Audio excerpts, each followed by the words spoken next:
আসসালামু আলাইকুম ভিউয়ার্স। আজকে আলোচনা করা হবে 17th and 18th century non fiction প্রোজের পার্ট বি এর একটা গুরুত্বপূর্ণ কোশ্চেন নিয়ে।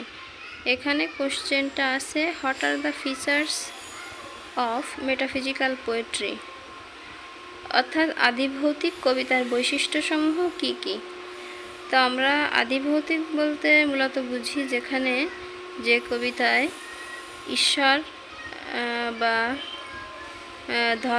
ধর্মীয় বিষয়কে বা কাল্পনিক কোনো বিষয়কে যেখানে বেশি গুরুত্ব দেওয়া হয় বা সেই রিলেটেড কিছু আলোচনা করা হয়, সেটা হচ্ছে মেটাফিজিক্যাল পোয়েট্রি।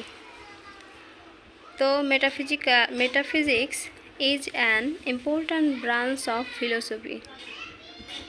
অধিবিদ্যা দর্শনের একটি গুরুত্বপূর্ণ শাখা। The word has been derived from the Greek word meta and physics. এই শব্দটি গ্রিক শব্দ মেটা এবং পদার্থবিদ্যা থেকে উদ্ভূত হয়েছে। The word meta means beyond. মেটা শব্দের অর্থ হচ্ছে দূরে, বহু দূরে বা অতিক্রম করা, এরকম কিছু। or after অথবা পরে। and physics means physical nature. এবং পদার্থবিদ্যা মানে হচ্ছে শারীরিক প্রকৃতি। that is metaphysical means after the physical. তো মেটাফিজিক্যাল আদিভৌতিক মানে হচ্ছে দৈহিকের পরে, অর্থাৎ শারীরবৃত্তীয় যে জিনিসের পরে যেটাকে গুরুত্ব দেওয়া হচ্ছে সেটা হচ্ছে metaphysical.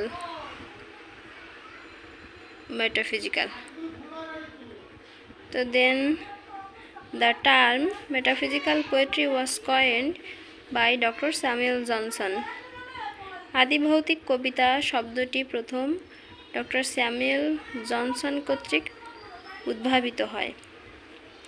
He used it in the book Lives of the Most Eminent Poets. তিনি lives of the most eminent poets নামক বইয়ে এটি ব্যবহার করেছেন।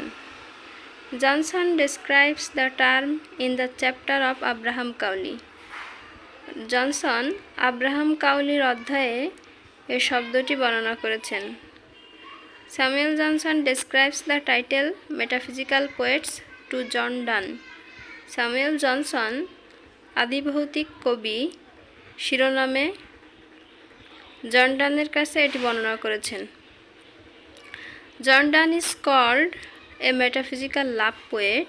জন ডানকে আদিভৌতিক প্রেমের কবি বলা হয় because we find the metaphysical traits in his poem, কারণ আমরা তার কবিতায় আদিভৌতিক বৈশিষ্ট্যসমূহ খুঁজে পাই।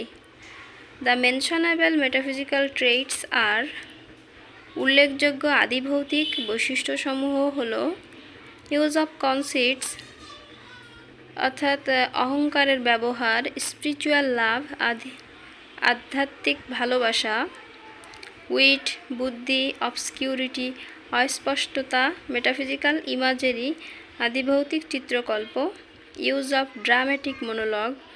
ড্রামেটিক মনোলগের ব্যবহার, অ্যাব্রাপ্ট বিগিনিং আকস্মিক শুরু, প্যাশনেট থিঙ্কিং আবেগপ্রবণ চিন্তাভাবনা, ইউনিফাইড সেন্সিবিলিটি অর্থাৎ ঐক্যবদ্ধ সংবেদনশীলতা ইত্যাদি।